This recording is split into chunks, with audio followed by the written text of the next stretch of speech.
այս որոշմամբ մենք ըստ էության սկսում ենք Հայաստանի Հանրապետության եւ Ամերիկայի Միացյալ Նահանգների միջև թրիփ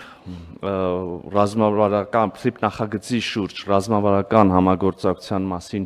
շրջանակային համաձայնագիրը վավերացնելու գործընթացը որոշման ընդունմամբ մենք նախագիծը սահմանված կարգով կուղարկենք Հայաստանի Հանրապետության Սահմանադրական դատարան եւ Սահմանադրական դատարանի կողմից նշած միջազգային պայմանագրում Հայաստանի Հանրապետության սահմանադրությանը չհակասող ուրեմն դրույթներ արձանագրելու որոշման պարագայում էլի սահմանված կարգով կուղարկենք կդիմենք ազգային ժողով հարցը քննարկումը կտեղափոխենք ազգային ժողով ինչպես գիտեք շրջանակային համաձայնագիրը նախաստորագրվել էր սույն թվականի մայիսի 26-ին իմ եւ Միացյալ Նահանգների պետքարտուղար Մարկո Ռուբիոյի կողմից Երևանում եւ այնուհետեւ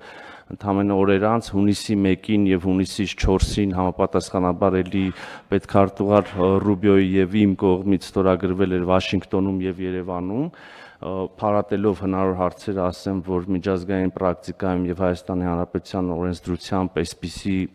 ոչ համաժանմանակյա հեռավար պայմանագրերի ստորագրումը նախատեսված է եւ ընդունված պրակտիկա է։ Ուզում եմ նաեւ հիշեցնել, որ շրջանակային համաձայնագրի ստորագրմանը նախորդել էին եւս երկու շատ կարեւոր փաստաթղթեր 2025 թվականի օգոստոսի 8-ին Միացյալ Նահանգների նախագահ Թրամփի ներկայությամբ եւ վկայությամբ Հայաստանի Հանրապետության վարչապետ Նիկոլ Փաշինյանի եւ Ադրբեջանի նախագահի կողմից խաղաղության հռչակագրի ստորագրումը եւ այդ հռչակագրի ստորագրմանը զուգահեռ ուրեմն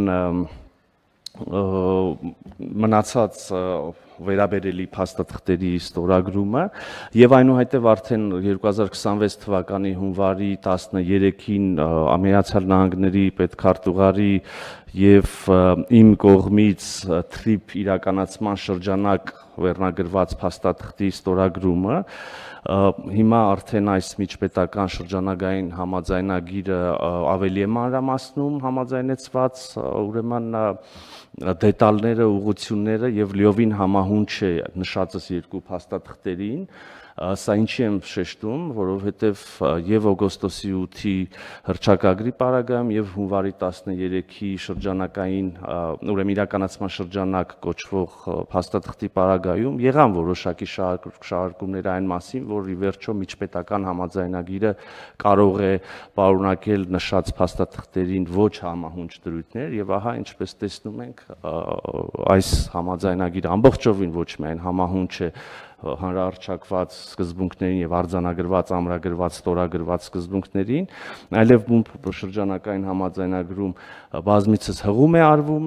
եւ օգոստոսի 8-ի եւ հունվարի 13-ի փաստաթղթերին եւ նաեւ որոշակի մանրամասներ ուղղակիորեն ասվում է, որ պետք է կարգավորեն այնպես, ինչպես օրինակ հունվարի 13-ի շրջանակային իրականացման շրջանակ կոչվող փաստաթղթում է սահմանված, նաեւ